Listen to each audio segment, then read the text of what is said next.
भक्तों, हम अपने देवी देवताओं को प्रतिदिन स्नान कराते हैं, हम प्रतिदिन ईश्वर की आराधना करते हैं, लेकिन ईश्वर की उपासना करते समय उपासना के कुछ नियमों का पालन करना पड़ता है। अब ये नियम क्या हैं? तो देखिए, नियम बहुत छोटे हैं। यदि हम इन नियमों का पालन करेंगे तो हमें ईश्वर की उपासना के पूर्ण फल प्राप्त होंगे। हम सभी प्रतिदिन अपने घरों में ईश्वर की आराधना करते हैं। हमने अपने माता पिता या दादी नानी को ईश्वर की आराधना करते देखकर ईश्वर की आराधना करना सीखा, चाहे उनकी आराधना करने की विधि कितनी भी खंडित क्यों न हो। और हम यह भी कहते हैं कि ईश्वर की पूजा न करने की तुलना में यथासंभव पूजा करना बेहतर है। लेकिन सच कहें तो अगर हम अपनी उपासना से पूरा लाभ उठाना चाहते हैं तो हमें इन कुछ नियमों का पालन करना होगा। यदि आप इन बातों को ध्यान में रखते हुए या इनका पालन करते हुए ईश्वर की उपासना करते हैं तो आपको इस उपासना का पूरा फल प्राप्त होगा। कुछ लोगों का कहना है कि हालांकि वे हर दिन भगवान की पूजा करते हैं लेकिन उन्हें इससे कोई परिणाम नहीं मिलता या उनके घर में कुछ खामियां हैं। अगर घर की समस्याएं कभी खत्म नहीं होती तो ये खामियां क्यों पैदा होती हैं? इसलिए जब आप ईश्वर की आराधना कर रहे होते हैं तो आप जानबूझकर या अनजाने में इन चीजों को करना भूल जाते हैं। तो ये चीजें क्या हैं? साथ ही आज की वीडियो में हम ये भी सीखेंगे कि देवताओं को स्नान कराने के लिए इस्तेमाल किए जाने वाले पानी को कैसे उपचारित किया जाता है। सबसे महत्वपूर्ण बात यह है कि जब हम प्रतिदिन ईश्वर की आराधना करते हैं तो सबसे पहले हमें एक दीपक जलाना चाहिए। हम क्या करते हैं? हम ईश्वर की आराधना पूरी करते हैं और फिर दीपक, अगरबत्ती और धूप जलाते हैं। लेकिन ईश्वर की आराधना शुरू करने से पहले हमें एक दीपक जलाना होगा। आपको शुरुआत में और अंत में एक ही दीपक जलाना चाहिए। किसी भी पूजा अर्चना को करते समय हमें अग्नि की उपस्थिति में ही पूजा करनी चाहिए, तब हमें इसका पूरा लाभ मिलता है। यदि आप यह गलती कर रहे हैं तो आज से ही ईश्वर की आराधना करते समय सबसे पहले आपको अपना दीपक एक तरफ से जलाना चाहिए। उसके बाद आपको बैठकर ईश्वर की आराधना करनी होगी। अब बहुत से लोग, चाहे वे ग्रामीण हों या कुछ ही लोग, छोटे बच्चों को ईश्वर की पूजा करने के लिए कहते हैं। कुछ जगहों पर दादा दादी भी होते हैं। वे ईश्वर की पूजा केवल इसलिए करते हैं क्योंकि वे ऐसा करना चाहते हैं। लेकिन जब हम ईश्वर की आराधना करने बैठते हैं तो हमें बैठना पड़ता है। आप बैठ जाइए। प्रतिदिन ईश्वर की आराधना करने के लिए अपने लिए एक अलग आसन तैयार करें और आपको इस आसन पर बैठकर ईश्वर की आराधना करनी होगी। ईश्वर की उपासना करते समय कभी भी जमीन पर बैठकर उपासना नहीं करनी चाहिए। हर चीज के पीछे वैज्ञानिक और धार्मिक दोनों कारण होते हैं, इसलिए यह भी उतना ही महत्वपूर्ण है। हम कहते हैं चलो चलते हैं, हर जगह ठंड है, मैं बैठकर ईश्वर की आराधना करना चाहता हूं। इसमें 5 से 10 मिनट का समय लगता है। अगर आप नहीं बैठते तो क्या होता? लेकिन ऐसा मत करो। यह भी एक ऐसी गलती है जो हम अनजाने में कर बैठते हैं और इसके लिए हम भी जिम्मेदार हैं। इसका असर हमारे घर पर पड़ता है और हमारे परिवार के हर सदस्य को इसके परिणाम भुगतने पड़ते हैं। फिर ईश्वर की आराधना करते समय बैठ जाइए। इसके बाद जब हम देवताओं की पूजा करते हैं तो पूजा के बाद उन्हें कौन सा स्नान जल अर्पित किया जाता है या हमें देवताओं को कैसे स्नान कराना चाहिए? देखो हम क्या करते हैं। एक बड़ा कटोरा लें। इसके लिए एक बड़ा कटोरा या तमहन, एक प्रकार का बर्तन चाहिए। इसमें पानी डाला जाता है और सभी देवता उसमें लीन होकर स्नान करते हैं। लेकिन बहुत से लोग देवताओं के स्नान को इसी तरह से याद करते हैं, इसलिए हम ऐसा नहीं करना चाहते। या आप क्या करते हैं, आप एक कटोरा या बर्तन लेते, उसमें सभी देवताओं को रखें और उन सभी देवताओं पर तांबा और पानी डालें। इसलिए हम गलती से भी देवताओं को इस तरह का स्नान नहीं कराना चाहते। इससे हम पूरी तरह से दोषी साबित होते हैं। आप देवताओं को स्नान कराने के लिए क्या करेंगे? सभी देवताओं को एक कटोरे या एक थाली में ले आओ, फिर एक तांबे के बर्तन में पानी भरें और जिस पात्र में आप देवताओं को स्नान कराना चाहते हैं वह कोई भी पात्र हो सकता है, चाहे वह कटोरा हो या कुछ और, वह बर्तन ले लो। इसके बाद हमें अपने बाएं हाथ में भगवान की मूर्ति धारण करनी होगी। और आपको अपने दाहिने हाथ में पानी से भरा तांबे का बर्तन पकड़ना होगा और इसी दाहिने हाथ से आपको अपने बाएं हाथ में रखी मूर्ति पर पानी डालना है। यदि आपके घर में भगवान गणेश की यह मूर्ति पहले से मौजूद है तो सबसे पहले भगवान गणेश को स्नान कराएं, या फिर आप इस मूर्ति को उस बर्तन में रखकर ऊपर से पानी डाल सकते हैं। इस मूर्ति को दाहिने हाथ से ठीक से धोना या स्नान कराना चाहिए। दाहिने हाथ से ही इस पर पानी डालना चाहिए। फिर इस मूर्ति को एक साफ कपड़े पर रख दें। फिर दूसरी मूर्ति ले लें, इसे अपने हाथ में पकड़ें और अपने दाहिने हाथ से इस मूर्ति पर जल डालें। इस मूर्ति को अपनी उंगली से रगड़ें। इस तरह आप एक मूर्ति बनाकर उसे पानी से स्नान करा सकते हैं, या फिर आप एक छोटे कटोरे में एक छोटा गिलास ले सकते हैं, संजो कर रखना, मूर्ति को उस पर रखें और फिर स्नान करें। या फिर आपको एक छोटा सा टुकड़ा या एक छोटा सा वर्ग मिलता है, इसे लें और आप उस कपड़े को उस पात्र में रख सकते हैं और उस कपड़े पर मूर्ति रखकर प्रत्येक देवता को स्नान करा सकते हैं। आप कभी भी देवताओं के साथ स्नान नहीं करना चाहेंगे। उदाहरण के लिए, क्या हम अपने घर में एक साथ स्नान करते हैं? क्या सभी लोग एक ही बाल्टी में नहाते हैं? यही है ना। इसी प्रकार देवता भी हमसे यही अपेक्षा करते हैं। इसमें थोड़ा अधिक समय लग सकता है, लेकिन हमें ईश्वर की उपासना इस इरादे से करनी चाहिए कि हम अपनी उपासना का पूरा फल प्राप्त कर सकें। इसके आरफ देखिए, जिस जल से हम देवताओं को स्नान कराते थे, आज भी कई स्थानों पर उसी जल से तुलसी को स्नान कराया जाता है। इसलिए हम अनजाने में यह गलती नहीं करना चाहते। माता तुलसी की एक अनूठी पवित्रता है, वह एक स्वतंत्र देवी है। तुलसी को देवी लक्ष्मी का दूसरा रूप कहा जाता है। इसलिए भगवान की पूजा में प्रयुक्त जल को कभी भी तुलसी पर न डालें, इसीलिए हमें भी दोषी ठहराया जाता है। अब आप देवताओं के स्नान के इस जल को एक बड़े पेड़ के नीचे डाल सकते हैं। यदि आपके पास फूलों के गमले या अन्य पौधे हैं तो आपको ये सारा पानी थोड़ा थोड़ा करके उनमें डालना होगा।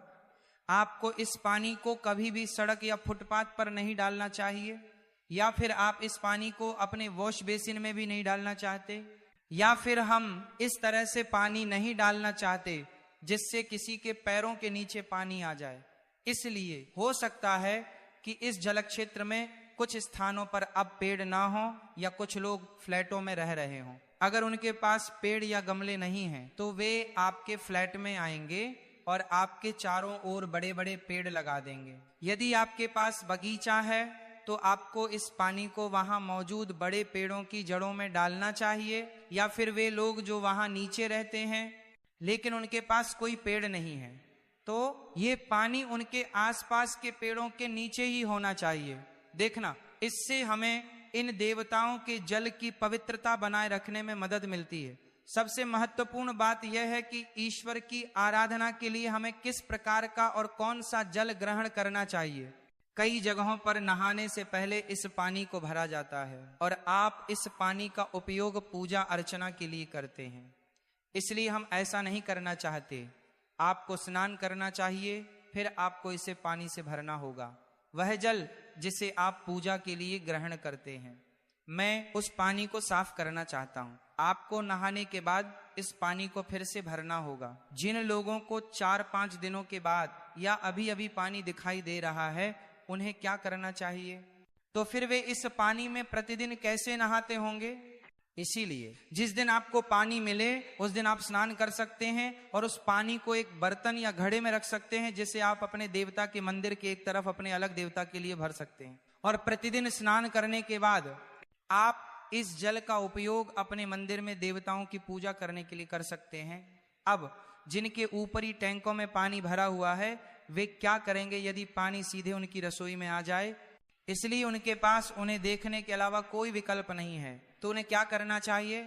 इसीलिए स्नान करने के बाद वे सबसे पहले नल से पानी निकाल देते थे और उसे देवता की पूजा के लिए रख लेते थे। यदि आपके पास गंगा जल है तो आप उसमें गंगा जल की 2 बूंदें मिलाकर देवताओं को स्नान करा सकते हैं। इसलिए हमें बिना स्नान किए गलती से भी देवताओं के लिए पानी नहीं भरना चाहिए।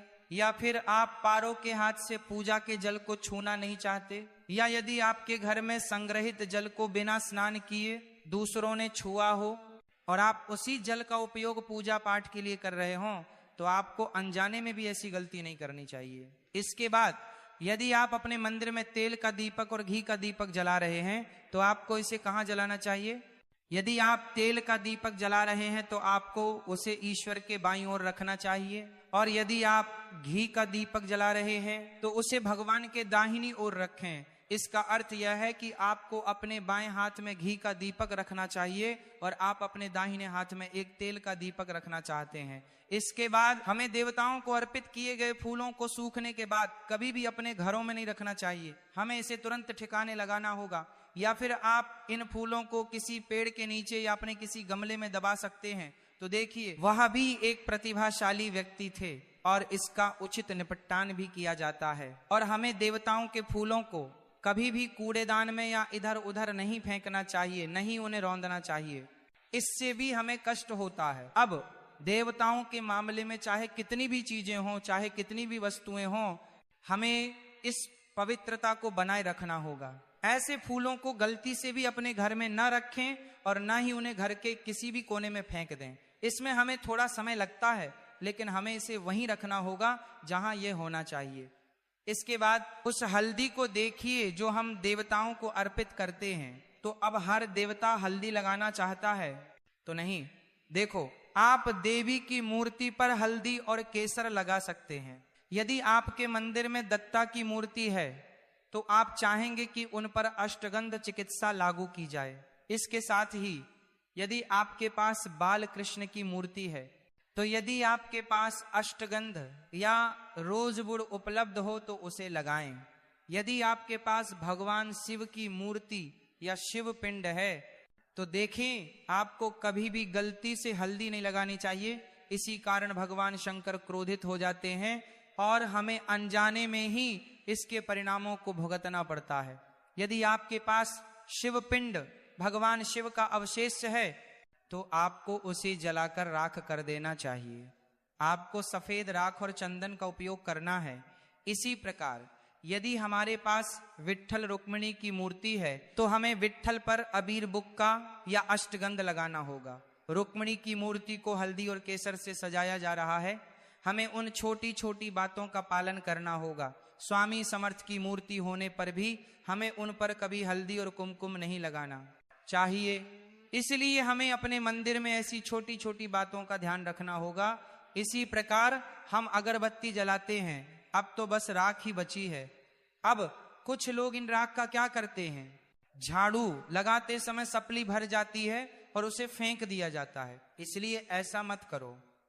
इसलिए इन राख को या आपके द्वारा जलाई गई अगरबत्ती की राख को एक जगह इकट्ठा कर लें, या फिर अगर आपके पास पेड़ या गमला है तो आप इसे तुरंत गमले में लगा सकते हैं। इसका प्रयोग उर्वरक के रूप में भी किया जाता है और इसका उचित निपटान भी किया जाता है। इससे हमें कोई समस्या नहीं होती। इसी प्रकार हमें देवताओं को कभी भी बासी फूल नहीं चढ़ाने चाहिए। अब कभी कभी हम फूल लाते हैं और उन्हें फ्रिज में रख देते हैं, अगले दिन उसमें फूल खिल जाते हैं। वे फूल फ्रिज में रखने पर भी ताजे रहते हैं। तो अगर आप इस तरह से फूल लेकर चलते हैं तो ये काम करता है, लेकिन हमें देवताओं को सूखे फूल कभी नहीं चढ़ाने चाहिए। इसी प्रकार यदि फूल हमारे हाथों से गिरकर जमीन पर आ जाएं तो हमें उन फूलों को कभी भी देवताओं को अर्पित नहीं करना चाहिए। आप उन फूलों को एक तरफ फेंक सकते हैं, उसे भी देखो। हमें गलती से भी टूटे फूटे सड़े हुए फूल या सूंघे हुए फूल देवताओं को अर्पित नहीं करने चाहिए, क्योंकि कुछ जगहों पर तो स्थिति ही देख लीजिए। यहाँ छोटे बच्चे हैं, जब उन्हें फूल लाए जाते हैं तो वे उन्हें सूंघने के आदी हो जाते हैं, और हम क्या करें, वही फूल भगवान को अर्पित किए जाते हैं। इसलिए हम गलती से भी ऐसा नहीं करना चाहते। फूल ले जाते समय उन्हें कभी भी हाथ में नहीं लेना चाहिए। हम फूलों को थाली में रखकर ले जाना चाहते हैं और फिर उसे एक एक करके सभी देवताओं को फूल चढ़ाने होते हैं। इसलिए ऐसी कई छोटी छोटी चीजें हैं जो हम अनजाने में कर देते हैं और इसीलिए हम उनके लिए दोषी ठहराए जाते हैं। मैंने आपको शुरुआत में ही बताया था कि अब हमें देवताओं की पूजा करने के लिए बैठने की जगह ढूंढनी होगी। अब कुछ स्थानों पर स्थान की कमी के कारण मंदिर एक दूसरे के ऊपर बनाए जाते हैं या बहुत ऊंचे होते हैं, फिर उन्हें खड़े होकर देवता की पूजा करनी पड़ती है। तब तुम कहोगे अब तुम्हें खड़े होकर ईश्वर की आराधना करनी चाहिए। तो आप बैठने की व्यवस्था कैसे करते हैं? आप तो क्या करते हो, आप अपने पैरों के नीचे बैठ जाइए। आपको जमीन पर खड़े होकर भगवान की पूजा नहीं करनी चाहिए। अपने पैरों के नीचे रखी कुर्सी पर बैठ जाइए और फिर ईश्वर की आराधना करें। एक और बात यह है कि आपको मंदिर में जलाए गए दीपक को कभी भी जमीन पर नहीं रखना चाहिए। तो उस दीपक को कैसे जलाएं? तो देखो, जब हम देवताओं के लिए दीपक जलाते हैं और जब हम इसे जमीन पर रखते हैं तो वह दीपक जमीन को अर्पित किया जाता है। इसलिए लैंप रखते समय उसके नीचे एक छोटी प्लेट रख दें, इसमें थोड़े चावल डाल दें और फिर आप इस दीपक को ईश्वर के लिए जला सकते हैं। आपको यह जानकारी पूर्ण वीडियो उपयोगी लगा होगा, इसलिए वीडियो को लाइक करना न भूलें और चैनल को सब्सक्राइब करके हमें प्रोत्साहित करें। साथ ही इस पूरे वीडियो को देखने के लिए आप सभी का बहुत बहुत धन्यवाद।